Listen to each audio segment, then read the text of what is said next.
Hello everyone, it's Brave here again. Welcome to my channel.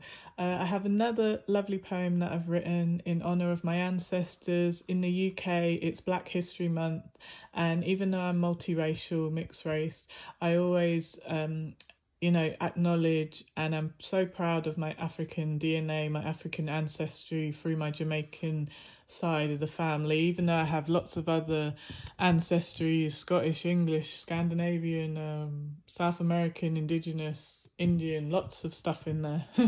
Irish, something else, I forgot the other one. But yeah, we're multiracial, we're not just half and half. So my family's multiracial, but the biggest influence has been the Jamaican side because that's who I grew up around, even though I was born in London. So um, I have a little quote I wrote, and I want to just quickly say it before I say the poem I wrote as well. The colour of a person is not important. We are spiritual beings inside a human vessel. Being a person who goes out into this world and does no harm and tries to help, and that is what is important. Sorry, I said that all goobity goop. I hope I said that clearly. So basically, like I said, the colour of a person is not important, and going out into the world and helping others, that's what's important. So I hope that came out clearly. I felt like my voice went all blah blah. Anyway, so my poem is called My Bloodline Ready for War, and this is for my ancestors. Proud descendants of regal warriors, we've been forced to face unfairness day by day from people in evil's pay. Our bloodlines have been fighting on the front lines against the powers that be for many a vile century. Different societies rose and fell, but the yearning for freedom they could not quell. Forced to keep fighting the wars. Forced to keep fighting the wars of injustice against a cruel world leaves us feeling so hurt, broken, and disgusted. Trickery done to convince us that we should fight ourselves, so much self-hate and misery. But it's not too late to remember the greatness from which we came from. Don't let the evil state of things make you hate yourself or your ancestors. Don't believe the lies sent out to convince yourselves and the world that you are worthless. You are a powerful spiritual being, and your dignity and integrity are priceless. So hold your head up high always. Never bow your head to anyone, ever. They hate and despise that they can never take our power away. Dear ancestors, thank you for passing on to me your unbreakable spirit. I know you protect me and walk with me and watch over me, keeping me strong, ready for war. So that was another poem I wrote. I had spoken another poem in a different video, so have a look on my channel and look through all my videos and like, share, subscribe. And I hope that even if one little thing I've said on here made you smile or encouraged you to remember that you are worthy, you are powerful, you are intelligent, and as a good soul out here in the world, keep doing good. Don't let the evil in this world make you turn your heart cold. Be a good person, not because this world deserves it, but because you are a good person, and find those people who do deserve the kindness you have to give. Not everyone deserves it, so don't give your kindness to the evil, horrible users who don't deserve it. Be very careful who you let into your life. Don't just trust anyone. Make sure you put boundaries up. And if anyone is offended by your boundaries or tries to kick them down, then that shows you they are not allowed to be in your life, because they will try and destroy anything good you try to make, through jealous. They'll be jealous, Some people are so jealous even when they see a good person who is suffering, they'll still be jealous that you're happy in your own skin, even when you're suffering. Like, you could have a person who's rich and miserable, but they'd be jealous of someone who's, intelligent and pretty, but poor. You know what I mean? Like, people are weird. The world is weird. yeah, so also, oh, excuse me. Also, there's a song, and it's by Mortimer, who's a Jamaican singer from Kingston, Jamaica, and that's where some of my family are from. And he brought this song out, I think, this year, August. And I just want to read the lyrics. They're very powerful. It's about slavery, just like how I'm talking about my African ancestors who were brought to Jamaica and forced to be in slavery, in chains, being raped and beaten and tortured. And a lot of those people fought back, because they were kidnapping fully grown powerful warriors who were, not children. And at that time they were kidnapping them from areas of West Africa who had the fiercest tribes, the fiercest men and women who were ready to fight. So because they needed fully grown strong adults, they were kidnapping fully grown strong adults. I mean, imagine if you're walking down the street right now as a 30-year-old or a 20-year-old or a not a 50-year-old, but if you were a strong 50-year-old, you could fight someone off. But it's like, imagine being totally aware of who you are, who your people are. You've been married, you have children, and you're just kidnapped off the street, knocked out, tied up, put in, you're ambushed, because if they let you see them, you could fight back. But obviously, if there's 10 on 1, you're not going to be able to fight off 10 people, no matter how hard you are, no matter how strong you are. Unless you had a machine gun, and this is way back in history. There were no machine guns, So imagine being a fully functioning, intelligent adult with family, and you've been kidnapped. You wake up on a ship, tied up in chains with hundreds of other people, shoulder to shoulder, crushed into this terrible boat. What would be your first thought? Your first thought would be, oh my God, where the hell am I? I need to fight and escape. Your first thoughts would be, I need to escape. I need to escape. I need to get home to my family. I need to get back to my country. So imagine the fear and the anger and the confusion of, oh my God, am I going to be able to escape? Am I going to be able to get home? And then you find that you can't get home. You are now forced to be put to work worse than an animal. You're treated like you're not human. You're tortured. You're raped. You're having to give birth to your rapists' babies. You're being. It's just such an unforgivable atrocity.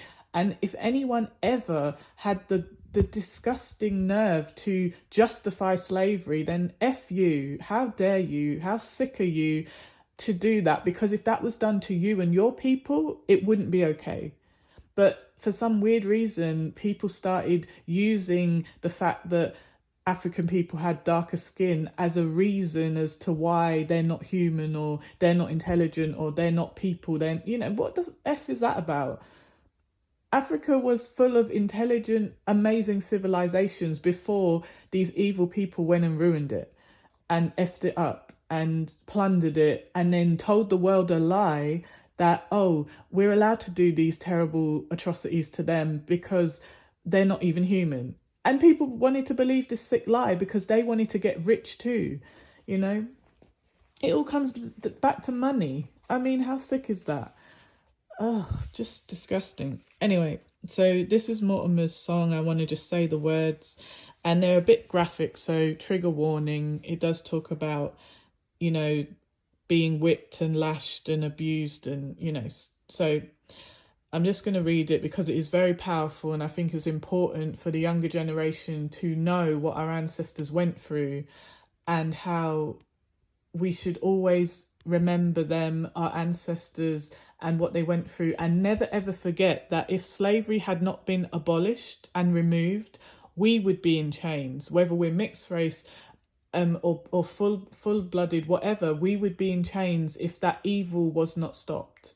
So never forget that. It sickens me when this younger generation act like, well, I wasn't alive in that time. I don't need to care what happened to ancestors. Who are they? Oh, I don't even want to be black. Like, there's so many people who don't even like themselves because the lie that the world was told hundreds of years ago has carried as truth, and it's not the truth. So many young black men and women or children think they're ugly. You're not ugly. You're beautiful. You look like our beautiful ancestors. We don't have to copy other races of people. And that's no disrespect to other races of people. You know, as long as you're not a racist, disgusting, evil person, I will be friends with anyone. As long as you treat me well, I'll treat you well. It's good against evil, not black against white, not white against black. It's good against evil. If you're good, I'm with you. If you're evil, I'm not with you. F you. But it's like so sad that people of who are not having pale white skin and blue eyes are hating themselves, even though who says everyone has to look like that? There's nothing wrong with having pale skin and blue eyes or brown eyes or whatever. But why is it only the people with dark skin being made to feel that way? You know what I mean? It's bizarre. And then if you take, say, if you go to a country where, okay, it's only people with pale skin, then you got the people with the palest skin and the blondest hair and the bluest eyes, making the people with the darker eyes and the darker hair but the pale skin that's a bit more olive, making them feel bad. So why are human beings always looking for the negative, for the thing to divide us? The thing we should be looking at is what are our similarities? What do we have in common? How can we work together? How can we be unified? We don't have to all look alike to be unified and get along. You know what I mean? I have friends of every race. I don't have a problem with anyone. If you're nice to me, I'm nice to you. If you have my back, I have your back.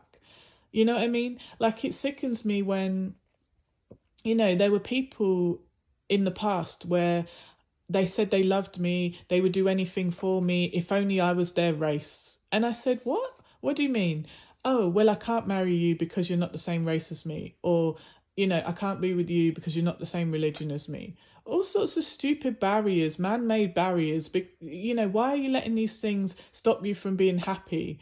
You let family control you, even though when you leave your family, it is you that will control your life. It is you that has authority over your life. You are the captain of your soul, the master of your fate. Why are you letting other people control you? But many people do feel brainwashed and mentally weak, that they let others control them, so much so that they won't even love who they love. You know, it's very sad, you know.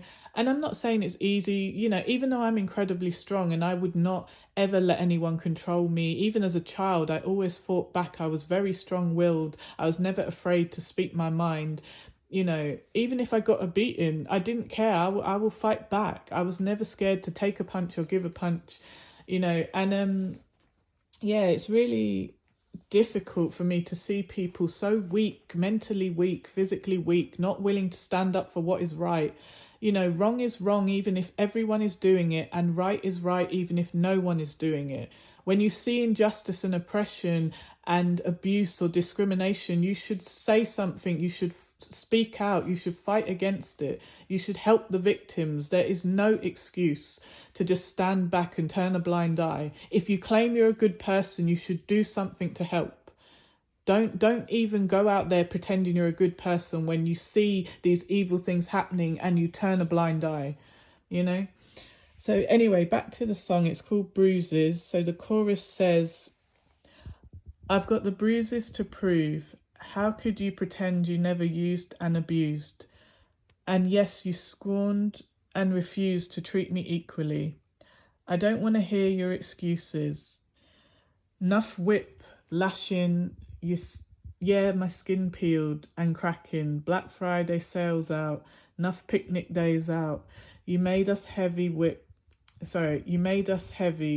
chains and sorrow. Oh, how we cried out till our eyes dried out. I got the bruises to prove. How could you pretend you never used and abused? And yes, you scorned and refused to treat me equally. I don't want to hear your excuse. Now, a little bit of this is in Jamaican patois, so because I've got my London accent, I could say it in Jamaican patois, but I'm not gonna. My throat's a bit sore and my voice is not deep enough, even though when I'm with my family, I talk in Jamaican patois, but it's not going to sound like a proper Jamaican, you know what I mean? Because obviously living in London, your accent has changed. So I'm going to say the words the way a Jamaican would say it, but I'm not going to say it in the accent, basically. Okay? Like saying now use me like a tool, abuse me like a mule, refuse me in a your school, then accuse me, say me a fool. Beat me till me wail up, screaming while you rail up. Peel your sugar cane, free me, then you jail us. It's always the black that pay the penalties. Scars on my back, they bear the memories. Bodies found, no grave. We're no cemeteries. We have no cemeteries. All we got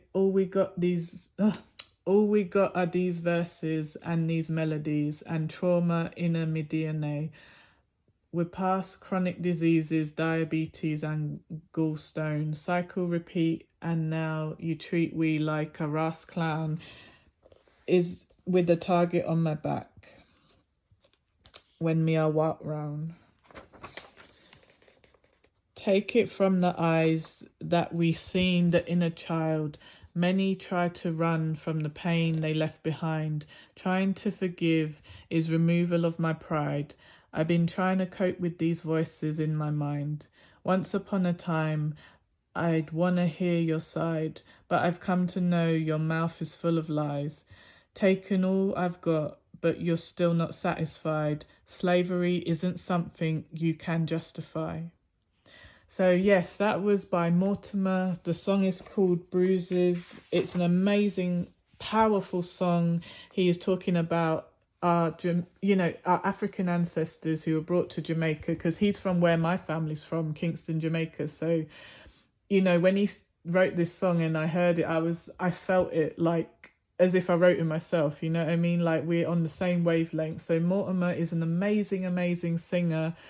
Really a gift from God. Is his music, if you listen to all his other songs, especially like Lightning and Careful and all these other songs, they're so powerful. The message is amazing. Some of his songs made me feel like they saved my life when I was feeling so down and depressed, like I didn't want to be here anymore.